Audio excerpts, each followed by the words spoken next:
México y el mundo enfrentan por el coronavirus una crisis de dimensiones desconocidas y en las que se tendrá que despertar el talento, la creatividad y sobre todo ser flexibles para adaptarse a la circunstancia.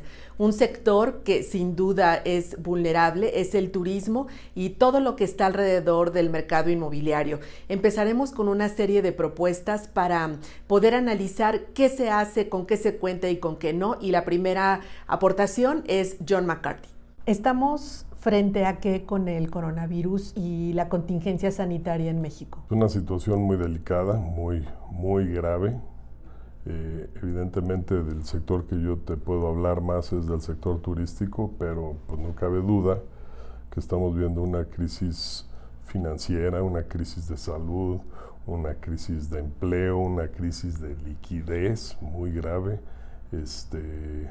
Sin duda, pues un momento que va a cambiar la vida de todos los que vivimos en este planeta.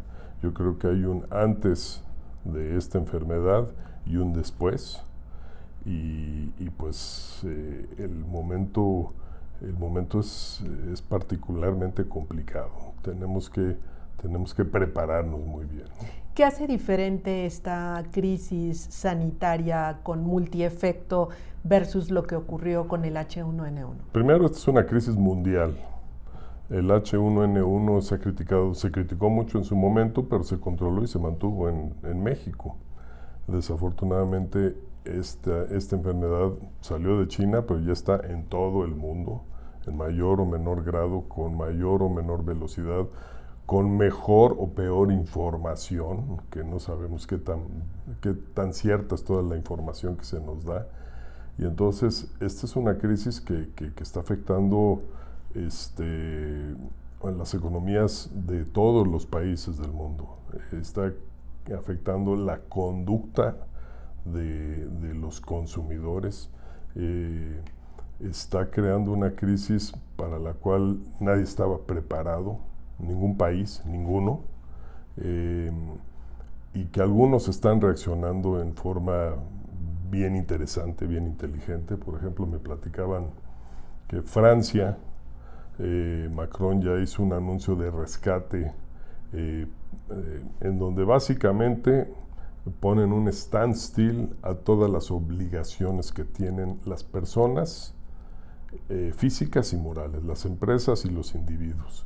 Y entonces, simplemente con ese standstill, pues lo que están haciendo es, por un lado, hacer que la gente cuide su liquidez para sobrevivir, que puedan seguir utilizando sus tarjetas de crédito para poder sacar el gasto diario, las empresas seguir pagando nómina, incluso tomando más dinero de los bancos, y lo que el gobierno francés está proponiendo es básicamente mandar todo el subsidio en la cantidad que sea necesaria hacia el sistema de bancos y a la hacienda pública. Entonces, si tú tenías que pagar predial, no lo vas a pagar durante el tiempo que dure esto, y haz de cuenta que hubo 3 meses en que no pasó nada.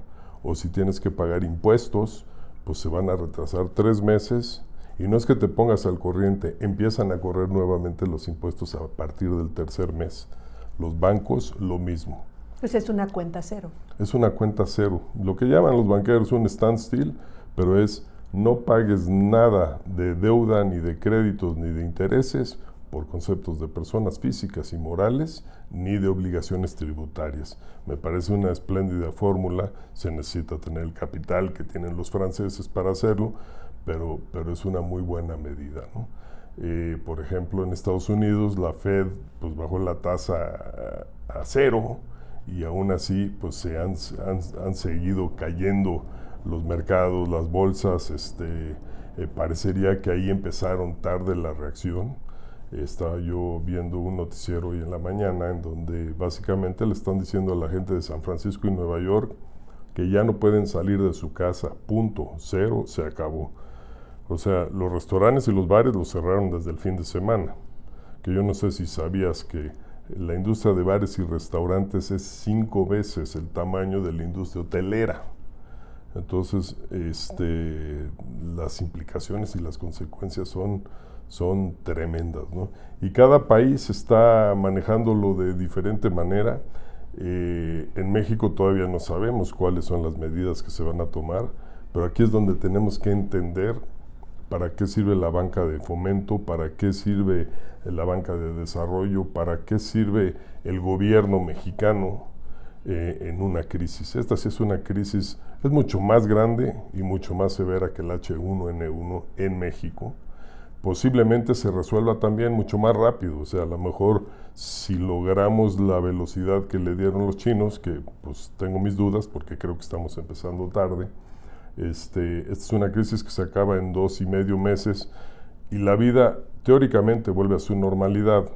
Pues la gente, si sigue pagando hipotecas, si sigue pagando créditos, si siguen pagando las empresas lo poco que tienen nómina, pues todo el mundo va a estar totalmente descapitalizado y entonces vamos a entrar a un mercado muy deprimido.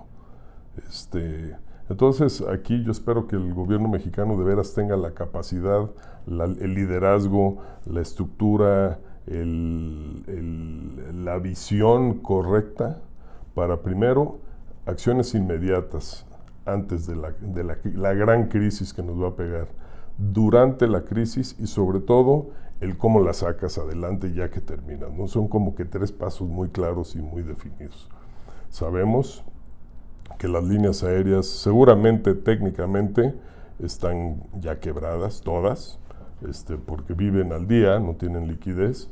La industria hotelera, pues ya estamos viendo en la Ciudad de México ocupaciones del 30% hoy. Vamos a ver ocupaciones de menos cada día.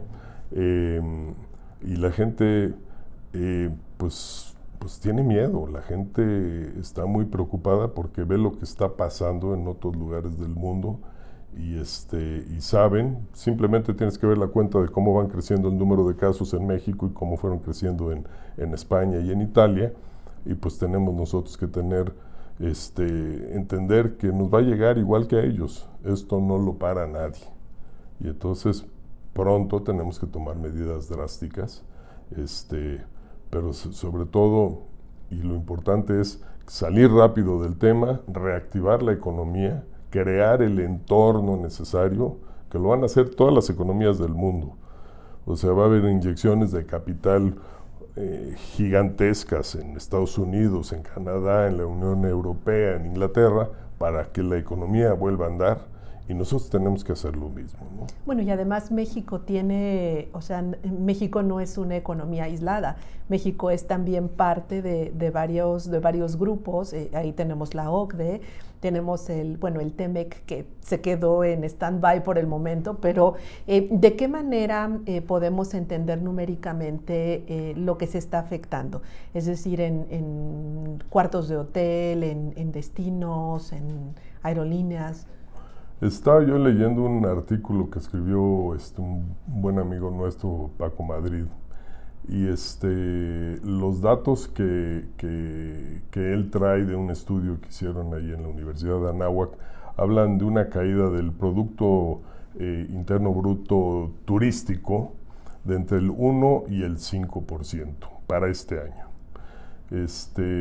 Sin embargo, para la economía en general, estaba yo leyendo un artículo de Goldman Sachs hace rato, y ellos hablan de una caída de la economía mexicana de entre el 3 y el 5%, de la economía, de toda la economía. O sea, si de por sí veníamos flojitos, entonces para el sector turístico, pues como tú bien sabes, hay casi 450,000 cuartos hoteleros en este país.